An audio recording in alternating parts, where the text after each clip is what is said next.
صحابہ نے عرض کیا یا رسول اللہ صلی اللہ تعالی وسلم ہمارا رب کہاں ہے؟ ہمارا نا اپنے رب کو دیکھنے کو جی چاہتا ہے۔ جب صحابہ نے یہ عرض کیا تو اللہ نے قرآن مجید نازل کیا، فرمایا وَإِذَا سَأَلَكَ عِبَادِي عَنِّي فَإِنِّي قَرِيبٌ۔ محبوب جب میرے بندے آپ کی بارگاہ میں آ کے میرے بارے میں پوچھیں نا تو ان سے کہہ دینا میں ان کے قریب ہی ہوں، قریب ہی ہوں۔ دلیل کیا ہے؟ آئی اذا دان، یہ جب بھی مجھ سے دعا مانگیں گے میں ان کی دعاؤں کو قبول فرماؤں گا، میں ان کے قریب ہوں، میں ان کے قریب ہوں۔ یہ جب بھی دعا مانگیں گے نا میں قبول کروں گا، میں ان کے قریب ہوں۔ اللہ تبارک و تعالیٰ کے بندے اللہ سے محبت کرتے، رب کی بارگاہ میں جھکتے، اس کو اپنے دکھ سناتے، اس کے پیارے محبوب صلی اللہ تعالیٰ علیہ وسلم کا وسیلہ لے کے اس کے حضور حاضر ہو جاتے، پیشانیاں سجدوں سے روشن ہوتی۔ ہم نا ہر چیز کے لیے وقت نکالتے ہیں، ہر چیز کے لیے، لیکن عبادت کے لیے وقت نہیں نکالتے۔ ہر شے آباد ہے، ہر شے، ہماری فیس بک بھی آباد ہے، واٹس ایپ بھی آباد ہے، ہمارے ٹویٹر بھی آباد ہیں، ہماری ہر چیز آباد ہے۔ سب سے کم آباد ہمارا مصلی رہ گیا ہے، سب سے کم۔ وہ لوگ اب ڈھونڈنے سے ملتے ہیں جن کی بغل میں مصلی ہوتا تھا۔ میرے بھائی آپ کتنا کو دنیا کے پیچھے بھاگو گے تھکا دے گی، کتنا دولت کے پیچھے بھاگو گے تھکا دے گی۔ آپ جب اپنی زندگی میں جمع تفریق کرو گے نا تو مرتے وقت احساس ہوگا کہ سارا کچھ تو لوگوں کے لیے کیا، اپنے لیے تو کر ہی کچھ نہیں سکے۔ اور ہم عبادت کے معاملے میں بہانے بازی بھی کرتے ہیں۔ ہم کہتے ہیں اوہو رزق کمانا بھی تو عبادت ہی ہے نا، تو میں حلال روزی کے لیے جا رہا ہوں، یہ بھی تو عبادت ہے نا۔ میری طرح کے لوگ کہہ دیتے ہیں کہ میں سویرے اٹھ کے مدرسے میں کچھ اسباق دیکھتا ہوں تو یہ بھی تو عبادت ہے، میں بیان کرنے کے لیے مطالعہ کرتا ہوں تو یہ بھی تو عبادت ہے نا، اتنے لمبے سفر کر کے ملک میں دنیا میں گھومتا ہوں تو یہ بھی تو میں عبادت ہی کر رہا ہوں۔ اب اسپیشل نفلوں کے لیے وقت کس طرح نکلے، اسپیشل کر کے تسبیح میں کیسے چلاؤں، میں سارا کچھ ہم بہانے بنا لیتے ہیں نا۔ میرا سوال یہ ہے کہ یہ ساری باتیں صحابہ کو، نبی کریم کو، دیگر لوگوں کو بھی تو پتہ تھی نا، لیکن آپ غور تو کریں 23 سال حضور کو وقت ملا، مختصر وقت ظاہراً تبلیغ کرنے کے لیے، پوری دنیا میں دین بھی پھیلانا ہے۔ گھر میں 11 ازواج ہیں، 4 بیٹیاں ہیں، ان کی اولادیں، سارے کام کاج بھی دیکھنے ہیں۔ لیکن سیدہ طیبہ طاہرہ حضرت عائشہ صدیقہ رضی اللہ تعالیٰ عنہ فرماتی ہیں سارا دن تبلیغ کرتے، ہر غلام کے دکھ سنتے، گھر میں آتے تو اپنے گھر والوں کا خیال کرتے، کام میں ہمارا ہاتھ بٹاتے۔ قربان جاؤں، کہتی ہیں زمانہ سارا سو جاتا لیکن آمنہ کے لال مصلی بچھا لیتے۔ دنیا سو گئی، ساری سب سو گئے، جو خدام تھے، وہ جو غلام تھے وہ سو گئے۔ صحیح مسلم میں لفظ ملیں گے، سیدہ پاک فرماتی ہیں او میرے نبی کے غلاموں، میں نے یہ رنگ بھی دیکھا ہے کہ حضور نے اتنا کھڑے رہے، اتنا قیام کیا، اتنا قیام کیا کہ مقدس پیروں میں ورم آ گئے، سوج گئے پیر، اتنے بڑے۔ دل پہ ہاتھ رکھ کے نہیں بتا سکتا کہ میرے کبھی نماز میں پیر سوج گئے، کوئی نہیں بتا سکتا۔ بچوں کی روٹی کماتے تھک گئے بات الگ ہے، ہم سیر کرنے گئے تو تھک گئے بات الگ ہے، لیکن عبادت میں یہ بھی تو مسلم شریف ہے نا، یہ بھی تو دین ہے نا، یہ بھی تو حضور کی سنت ہے، یہ بھی تو وہ چیز ہے جو کریم کی آنکھوں کی ٹھنڈک ہے۔ سیدہ فرماتی ہیں پیروں میں ورم آ گئے، اور ساری رات ہی حضور نے نماز پڑھی اور ایک ہی آیت بار بار دہرائی۔ مسجد نبوی میں بلال حبشی نے فجر کی اذان دے دی اور حضور ابھی مصلی پہ تھے، کریم فارغ ہوئے۔ میں نے عرض کی یا رسول اللہ صلی اللہ علیہ وسلم آپ کے تو صدقے اللہ اگلے پچھلوں کے گناہ معاف کرے گا، تو آپ اتنی آہوزاری کیوں فرماتے ہیں؟ آپ تو شفیع ہیں، آپ تو انبیاء کے امام ہیں۔ تو حضور نے فرمایا عائشہ تم نے گنوایا ہے نا میرے اللہ کی مجھ پر کتنی رحمت ہے، افلا اکون عبدا شکورا، فرمایا اگر اس نے اتنی نعمتیں دی ہیں تو کیا میں اس کا شکر گزار بندہ نہ بنوں؟ میں شکر گزار بندہ نہ بنوں اس کا؟ پھر اگر اتنی نعمتیں اس نے دی ہیں، مجھے اتنا نوازا ہے، تو پھر میں اس کے سامنے سجدے نہ کروں؟ او میرے بھائی، بڑے قابل فخر لوگ ہیں ہم کہ ہم نبی پاک کے غلام ہیں. ہم قابل فخر ہیں کہ نبی کریم کے غلام ہیں. کیا کبھی اس غلامی کے شکرانے میں بھی 2 نفل پڑھے کہ یا اللہ تیرا شکر ہے تو نے ہمیں حضور کا غلام بنایا ہے؟ یاد رکھیں کہ اپنی روحانی زندگی کو آباد کریں، استغفار پڑھیں، تسبیحات کریں. حضرت عبداللہ ابن عمر رضی اللہ تعالیٰ عنہ حضرت عمر کے صاحبزادے ہیں، مکہ مکرمہ میں ان کی قبر ہے. میں نے جب انہیں پڑھا تو مجھے ان سے بڑا پیار ہو گیا. لیکن آپ کو پتہ ہے وہاں جا کے کسی شخص کا مزار تلاش کرنا یا پوچھنا ایک مشکل کام ہوتا ہے. تو ایک دفعہ میں مکہ شریف میں حاضر تھا، تو ایک گاڑی والا ڈرائیور مجھے کہنے لگا کہ مولانا میں آپ کو جانتا ہوں، مجھے آپ سے محبت ہے، ایک بات بتاؤں آپ کو؟ میں نے کہا بتاؤ. کہنے لگے حضرت عبداللہ ابن عمر کی قبر دیکھنی ہے. میں نے کہا یہ تو نہیں کہہ رہا، یہ کسی نے بندوبست کرایا ہے، یہ اللہ نے تیرے دل میں بات ڈالی ہے، یہ ہو گیا تو لے چل مجھے. حضرت عبداللہ ابن عمر کو نبی پاک نے فرمایا تھا راجل صالح، یہ نیک بندہ ہے، یہ متقی آدمی. حضرت عبداللہ ابن عمر رضی اللہ تعالیٰ عنہ سیدنا فاروق اعظم رضی اللہ تعالیٰ عنہ کے صاحبزادے ہیں، اور ان کی ہمشیرہ سیدہ حفصہ رضی اللہ تعالیٰ عنہ حضور کی زوجہ محترمہ ہے. ایک دن اپنی ہمشیرہ سے کہنے لگے کہ نبی کریم صلی اللہ تعالیٰ علیہ وسلم گھر میں آئے نا، اور اگر حضور غم امت میں پریشان نہ ہوں، طبیعت کو حشاش بشاش دیکھو، تو ذرا پوچھنا تو صحیح حضور کا میرے بارے میں کیا خیال ہے، پوچھنا تو صحیح کہ کریم کی بارگاہ میں میرا کیا مقام ہے، میرے بارے میں حضور کیا فرماتے ہیں. اب بہن کو کام بتائے، اور بتائے بھی بھائی، اور پھر بہن وہ کام نہ کرے، یہ تاریخ میں ہوتا نہیں. حضرت عمر فاروق رضی اللہ تعالیٰ عنہ کی صاحبزادی ام المومنین رضی اللہ تعالیٰ عنہ فرماتی ہیں کہ میں تو بس منتظر تھی. انہوں نے تو کہا تھا نا کہ اگر تم حشاش بشاش دیکھو تو بات کرنا، لیکن حضور تشریف لائے، میری باری تھی، میرے گھر تشریف لائے، کھانا پیش کیا تو فوراً میں نے عرض کی حضور ایک بات پوچھنی تھی. تو حضور نے فرمایا پوچھئے.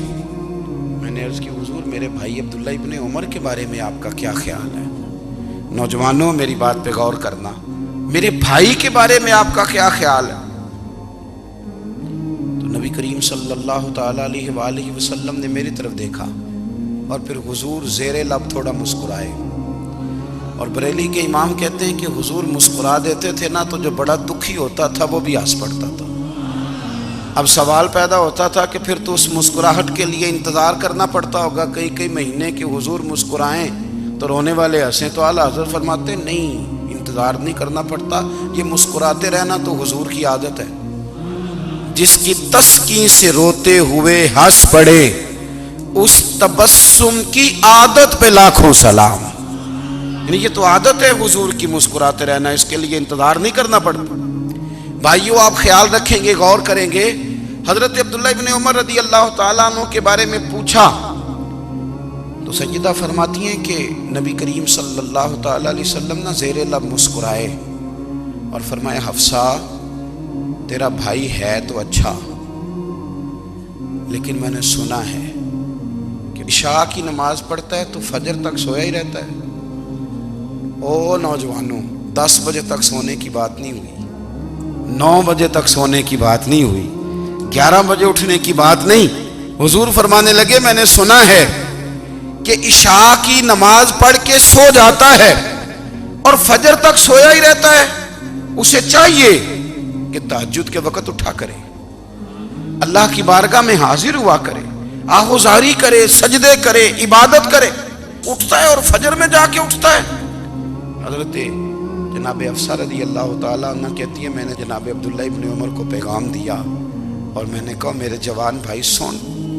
نبی پاک نے فرمایا ہے تو اچھا پر تہجد میں نہیں اٹھتا، نفل نہیں پڑھتا.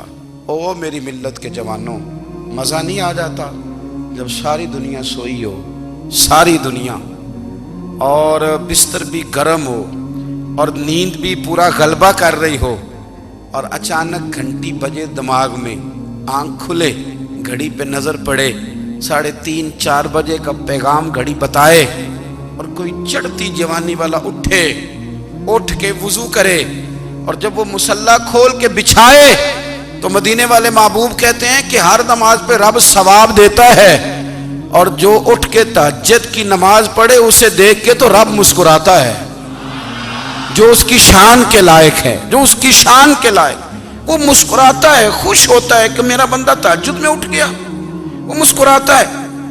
کاش ہماری صبحیں کبھی اپنے مالک کے نام ہو جائیں، کاش کے صبح حضرت ابو الحسن رحمۃ اللہ تعالی علیہ حضرت معاذ ابن جبل رضی اللہ تعالیٰ عنہ کے پاس بیٹھا کرتے تھے، فرماتے ہیں ان سے جو پیار بڑھا تو پھر میرا مصلی سے بھی بڑھ گیا۔ تابعی ہیں، فرماتے ہیں صحابی رسول سے محبت ہوئی تو ذکر سے بھی ہو گئی، پھر درود شریف سے بھی ہو گئی، محبت ان سے بڑھی تو پھر اللہ نے مسجد کا پیار بھی بڑھا دیا۔ آپ فرماتے ہیں کہ میری ہر وقت طبیعت چاہتی تھی کہ بس اللہ اللہ کروں، بس اللہ اللہ کروں، بس نہ میں ذرا تھوڑی جان چھڑاؤں لوگوں سے، کوئی 10 منٹ ملے تو میں کوئی 4 نفل پڑھ لوں، میں تھوڑا سا نہ بچوں لوگوں سے، اور مجھے تسبیح ملے تو میں نہ کچھ 400-500 دفعہ استغفار پڑھوں، سبحان اللہ، الحمدللہ، اللہ اکبر، لا حول ولا قوت الا باللہ، میں نہ تسبیحات پڑھوں۔ فرماتے ہیں کہ بچے تھے گھر میں 6-7، غربت تھی، کام ملتا کوئی نہیں تھا، اور میں کام چور نہیں تھا، کام ڈھونڈتا تھا، پر اللہ کی قدرت کے کام نہیں ملتا تھا۔ فرماتے ہیں کہ میں نے ایک دن اپنی اہلیہ سے کہا کہ آج میں پھر جاتا ہوں کام ڈھونڈنے، تو میری بیوی بڑی فرما بردار تھی، پر اس دن نہ غربت کے ہاتھوں تنگ آ کے کہنے لگی آج نانا کوئی تو چیز لے کے آیا، تو مجھ سے بچوں کی بھوک نہیں دیکھی جاتی، یہ سب روگاں دا روگ محمد جس دا نام غریبی، کنڈ بلا کے لنگ جاندے نہیں دوست یار قریبی، آج نہ کچھ لے کے آیا تو میں بچے لے کے میکے چلی جاؤں گی۔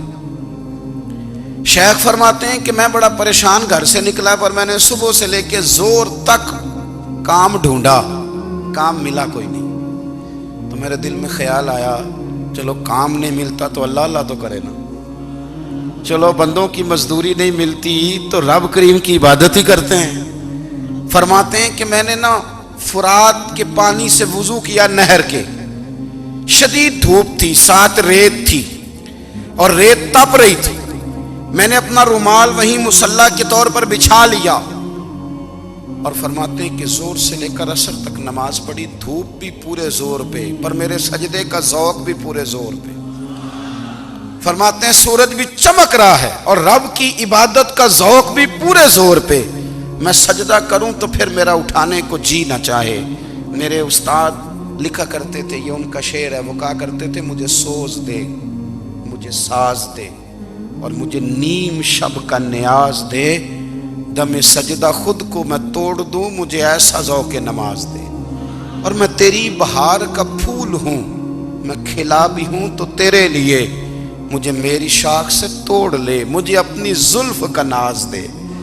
بھائی فرماتے ہیں کہ عصر تک میں نے نفل پڑھے، دل ڈھلنے لگا، عصر کی نماز پڑھی اور میں وہاں سے چلا۔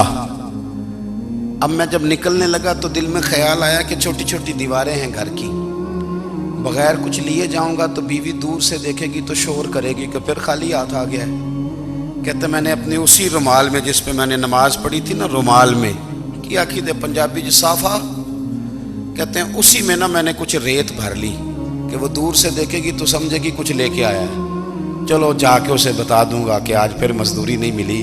کہتے ہیں وہ ریت لے کر جب میں گھر میں گیا تو پہلے بیوی دروازے پہ کھڑی ہوتی تھی، پوچھتی تھی خالی ہاتھ آ گئے ہو؟ آج میں نے دیکھا تو ہے ہی کوئی نہیں۔ فرماتے ہیں میں اندر داخل ہوا، سلام لیے، کونے میں میں نے وہ رومال رکھ دیا اور میں نے آواز دی کہ بھلی مانس کہاں ہو؟ تو وہ کہنے لگی آپ منہ ہاتھ دھو لیں، میں روٹی لے کے آئی۔ میں نے کہا روٹی کہاں سے آ گئی؟ یہاں تو کئی دنوں کے فاقے، تو کئی دنوں کی غربت ہے، یہاں تو اس گھر میں تو فقیری ہے۔ فرماتے ہیں کہ وہ روٹی لے کے آئی اور اس وقت کی جو موجودہ نعمتیں تھیں، سمجھ لیں سلاد، اچار، ہر چیز ساتھ لائی۔ میں نے کہا کہ بچے کہاں گئے؟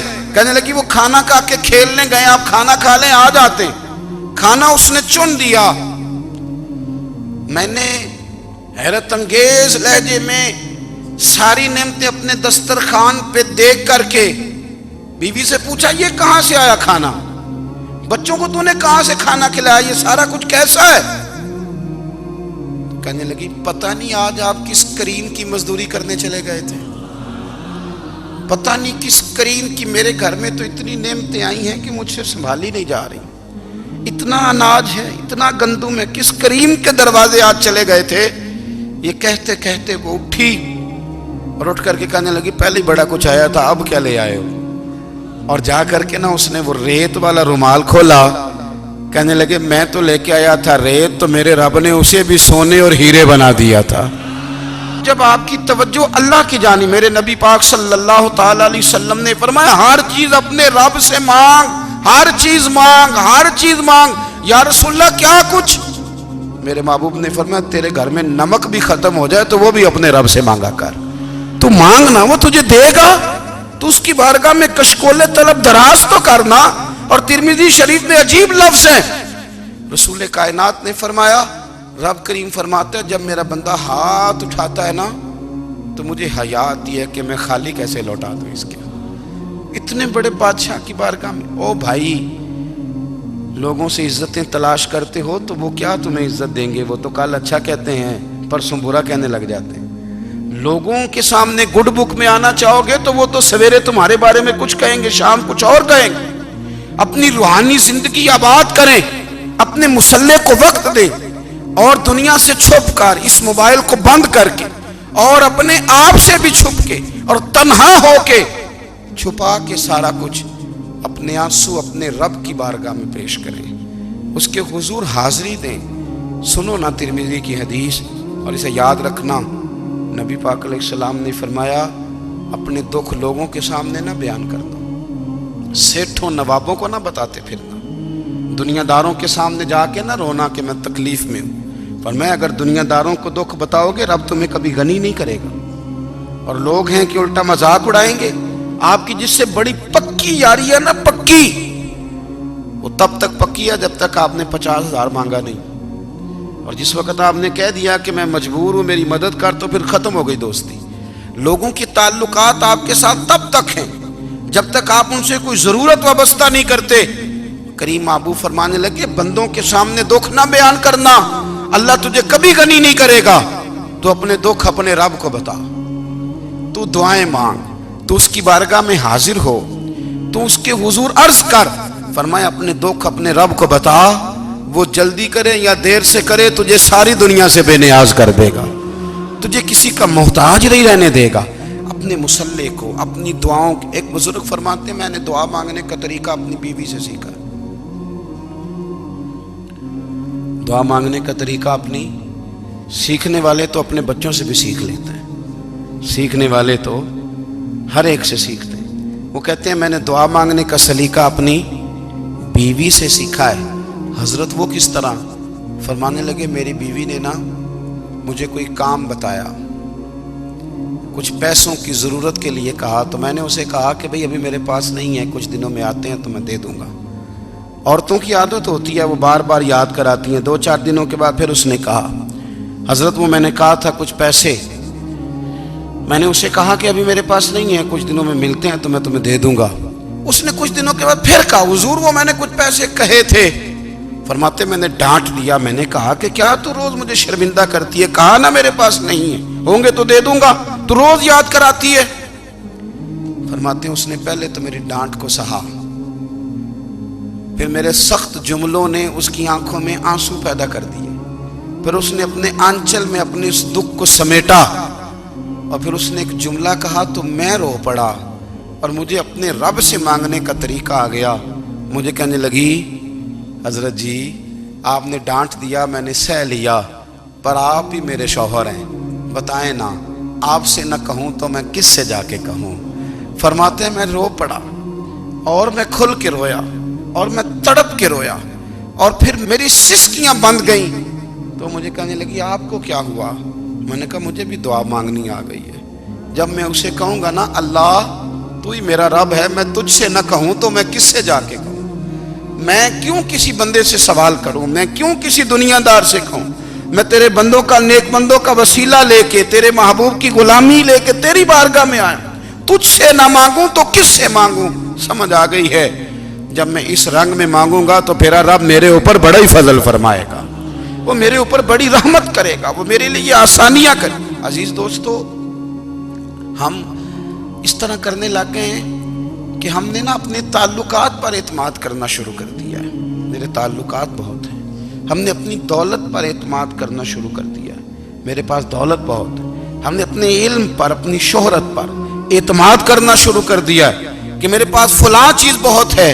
یاد رکھنا، جب بے نیاز اپنی صفت بے نیازی دکھاتا ہے تو بڑی بڑی دولتوں والے مجبور نظر آتے ہیں۔ بھائیو، جب انسان کا رشتہ اپنے مالک کے ساتھ ہوتا ہے پھر تو غم بھی کچھ نہیں کہتے، پریشانیاں بھی کچھ نہیں کہتی، پھر تو زندگی صبر والی، پھر تو زندگی توکل والی، پھر تو زندگی بھروسے والی، پھر انسان اپنے آپ کو رسوا نہیں کرتا، دنیا داروں سے امیدیں اس کی ختم ہو جاتی، امیدیں اللہ رسول سے لگا لیتا ہے، مضبوط ہو جاتا ہے، مضبوط، طاقتور ہو جاتا ہے، خوددار ہو جاتا ہے، باوقار باعزت ہو جاتا ہے۔ حضرت بہلول دانا رحمت اللہ علیہ بیٹھے تھے تو ہارون رشید حج کر کے آ رہا تھا،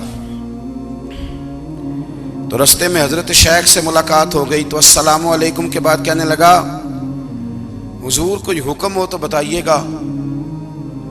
تو حضرت بہلول دانا فرمانے لگے، تیرا رب کون ہے؟ اس نے کہا اللہ۔ تو فرمایا میرا کون ہے؟ کہا اللہ۔ فرمانے لگے تو بڑا ہی بیوقوف ہے، کیا تو یہ سمجھتا ہے کہ رب ہارون رشید کو تو دے گا اور بہلول دانا کو بھول جائے گا؟ تیرا بھی وہی رب ہے، میرا بھی وہی رب ہے، اس نے اگر تجھے دے کے آزمایا ہے تو ہو سکتا ہے مجھے نہ دے کے آزما رہا ہو، جب اس کی حکمت کے تقاضے ہوں گے تو عطا کرے گا اور دے گا، تو جا اپنا کام کر۔ بھائی، اپنی روحانی زندگی، اپنی عبادات، اپنے وظائف، اپنے روزمرہ کے معاملات، اپنی دعائیں، اپنا استغفار، دیکھو کوئی مشکل کام تو نہیں، 2 رکوع ہیں سورہ واقعہ کی، اگر رات کو پڑھ لی جائے تو میں کس طرح یہ بات بیان کروں کہ تعویذ بانٹنا آسان ہے اور وظیفہ بتانا مشکل ہے۔ سارا دن تعویذ بانٹیں تو لوگ لینے کو تیار ہیں، اور اگر آپ وظیفہ بتائیں تو کہتے ہیں تو مشکل کام ہے۔ او خدا کے بندے، اگر آپ کا تعلق قرآن پاک کے ساتھ مضبوط ہو، قرآن پاک کے ساتھ اگر آپ کا رشتہ ہو، لوگ سفارشیں ڈھونڈتے ہیں نا دنیا میں، کوئی تعلق مل جائے تو میرا کام ہو جائے، دنیا میں اتنا مشکل معاملہ ہے، آخرت میں مجھے بتائیے گا کتنا مشکل معاملہ ہوگا۔ میرے نبی پاک صلی اللہ تعالی علیہ وسلم نے فرمایا، جو لوگ سورہ ملک پڑھا کرتے تھے نا، سورہ ملک، یہ سورت ملک قیامت میں ان کی سفارش کرے گی، اور اس طرح کرے گی کہ کہے گی اے اللہ یہاں اس بندے کو جنت میں داخل کر دے یا مجھے قرآن پاک سے علیحدہ کر دے، تو رب فرمائے گا جا اس کا دامن تھام کے اسے جنت تک پہنچایا۔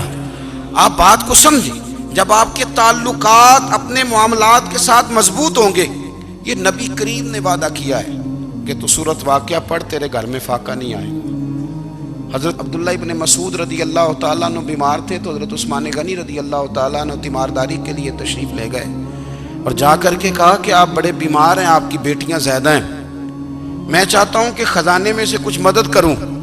تو سیدنا عبداللہ ابن مسعود رضی اللہ تعالیٰ عنہ اٹھ کے بیٹھ گئے اور کہنے لگے، امیر المومنین، اللہ آپ کو میری طرف سے، میری بیٹیوں کی طرف سے بہتر صلہ دے، میری بیٹیوں کو کسی خزانے کی ضرورت نہیں، میں نے انہیں خزانہ دے دیا ہے۔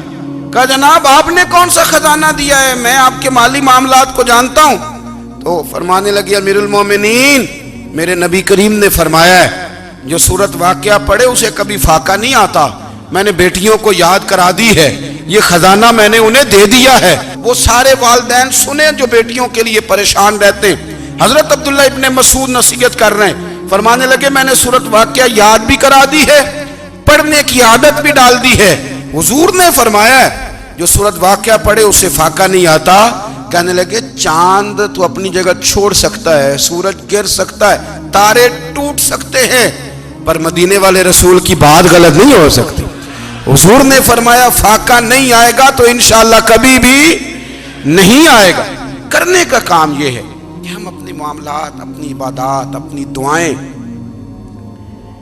کبھی 10 منٹ عادت ہو جائے نا دعا مانگنے کی علیحدہ سے رات کو۔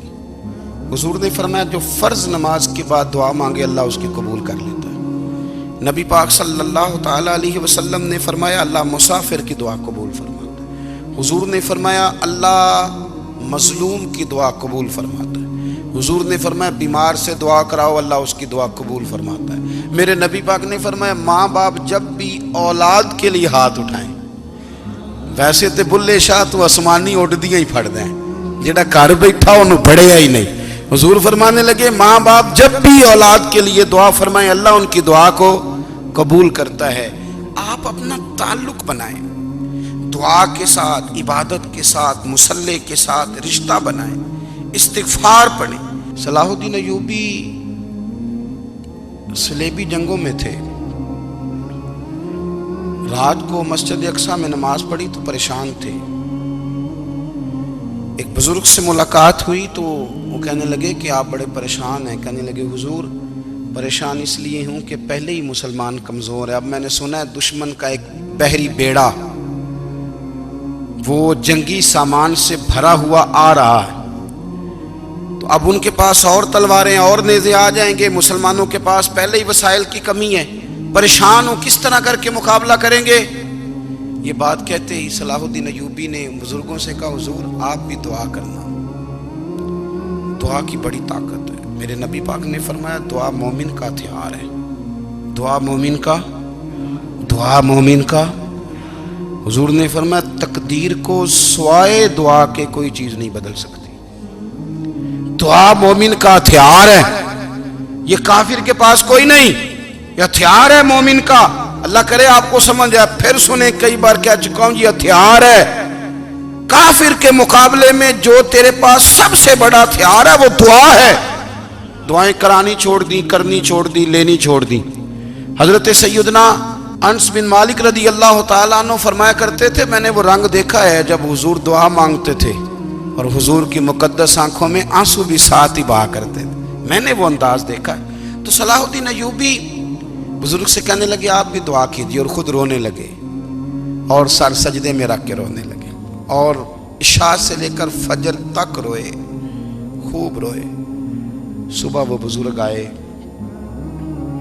تو صلاح الدین ایوبی کا خوبصورت اور ہنستا ہوا چہرہ دیکھا، کہنے لگے آپ بڑے خوش ہیں، رات تو میں نے بڑے روتے ہوئے دیکھا تھا۔ تو کہنے لگے حضور وہ جو بحری بیڑا آ رہا تھا نا وہ پانی میں ڈوب گیا ہے، اب وہ نہیں آ رہا، ابھی خبر آئی ہے تو میں بڑا خوش ہوں۔ بزرگ کہنے لگے اٹھ سینے سے لگ، اور سن ایک بات، وہ بحری بیڑا پانی میں نہیں ڈوبا، وہ تیرے آنسوؤں میں ڈوب گیا ہے۔ وہ جو تو رات رویا ہے نا رب کریم کی بارگاہ میں تو وہ ڈوب گیا ہے۔ بھائی اپنا مصلی کا، عبادت کا، وظائف کا، اللہ اللہ کا سلسلہ اس کو مضبوط کریں، اپنی دعاؤں کے تعلق کو مضبوط کریں۔ دعائیں بڑے انقلاب برپا کر دیتی ہیں۔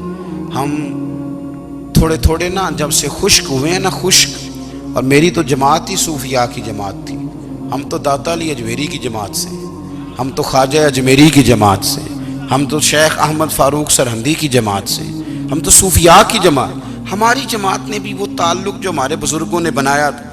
بزرگ اللہ کے قریب کیسے جاتا ہے؟ تو ہمارے یہاں نا بہت سارے لوگ کہتے ہیں جی نظر ہو گئی تو کام ہو گیا۔ بھائی جو بخاری مسلم میں طریقہ ہے نا اللہ کا قرب پانے کا وہ تو نفل ہے۔ نبی کریم علیہ السلام نے فرمایا بندہ نفلوں کے ذریعے رب کے قریب جاتا ہے، اور اتنا قریب جاتا ہے کہ پھر اللہ اس کی زبان بن جاتا ہے، اللہ اس کی آنکھیں بن جاتا ہے، کان بن جاتا ہے، ہاتھ اور پیر بن جاتا ہے۔ تو یہ تو عبادت ہے، یہ تو اللہ کی بارگاہ کی حاضری ہے جو آپ کو اللہ کے قریب کرے گی۔ تو اپنے نماز کو اہمیت دے کے ادا کریں، نمازیں موبائل بند کر کے ادا کریں۔ لیکن نا کچھ لوگ کہتے ہیں مجھے ٹائم نہیں ملتا نماز کا، تو میں کہتا ہوں یہ آپ نے بڑی جرت کی بات کی ہے۔ مجھے کو میرا پیر بھائی کہہ دینا میرے پاس ٹائم نہیں آپ کو ملنے کا، تو میں کہتا ہوں آج کے بعد آنا ہی نہ۔ تو کیا سمجھتا ہے تو بہت بڑا آدمی ہے، تیرے پاس ٹائم نہیں ہے اور ہمیں ملنے کا ٹائم، موج کر۔ تو آپ نے اللہ رسول کو کہہ دیا ٹائم نہیں۔ اور عجیب فلسفہ ہے نا، کہا جائے نماز پڑھنے آؤ تو کہتے ہیں کپڑے ٹھیک نہیں، اور کہا جائے کہ آؤ ذرا دعوت پہ چلیں تو کہتے ہیں 1 منٹ ٹھہر میں کپڑے بدل کے آیا۔ نماز کے لیے کہا تو کہتا ٹھیک نہیں، دعوت کے لیے کہا تو کہتا میں ذرا تیاری کر لوں، یوں جانا مناسب نہیں۔ یہ معاملہ ٹھیک نہیں۔ رب تو فرماتا ہے کہ جب تو مسجد میں آ تو زینت اختیار کر کے آ، خوب ذوق سے دعا مانگیں، خوب شوق سے نماز پڑھیں، خوب استغفار کا مزاج بنائیں. آپ لوگوں کے بیچ رہ کے سکھ حاصل کرنا چاہتے ہیں، لیکن آپ کو پتہ ہے کئی مہینے غار حرا میں رہنا بھی مدینے والے محبوب کا طریقہ ہے. ہر سال اعتکاف بیٹھنا الگ سے، یہ بھی حضور کا طریقہ ہے. مسجد نبوی کے اندر دروازہ کھلتا تھا نبی کریم کا، پر گھر کے اندر نفل پڑھے نبی پاک. اور حضور فرماتے ہیں کچھ نفل نماز گھر میں بھی پڑھا کرو، گھر کو قبرستان نہ بناؤ. ہمارا گھر اللہ کے ذکر سے آباد ہوگا اگر ہم نماز پڑھیں گے نا. میں جب سنت پڑھنے کے لیے گھر میں کھڑا ہوتا ہوں تو میرا جو 2.5-3 سال کا بیٹا ہے نا، وہ بھی میرے ساتھ نماز پڑھنی شروع کر دے. اسے پتہ کوئی نہیں نماز کیا ہوتی ہے، لیکن وہ بھی نا سجدہ نہ بھی کرنا ہے تو ساتھ لیٹ ضرور جاتا ہے. پتہ چلا بچے لیکچر دینے سے نماز نہیں پڑھتے، نماز شروع کر دیں تو بچے بھی شروع کر دیتے ہیں. ہم جب پریشان ہوتے ہیں تو لیکچر دیتے ہیں، تو لیکچر تو باہر شاید چل جائے، گھر میں کیسے چلے گا؟ گھر میں تو عمل چلے گا.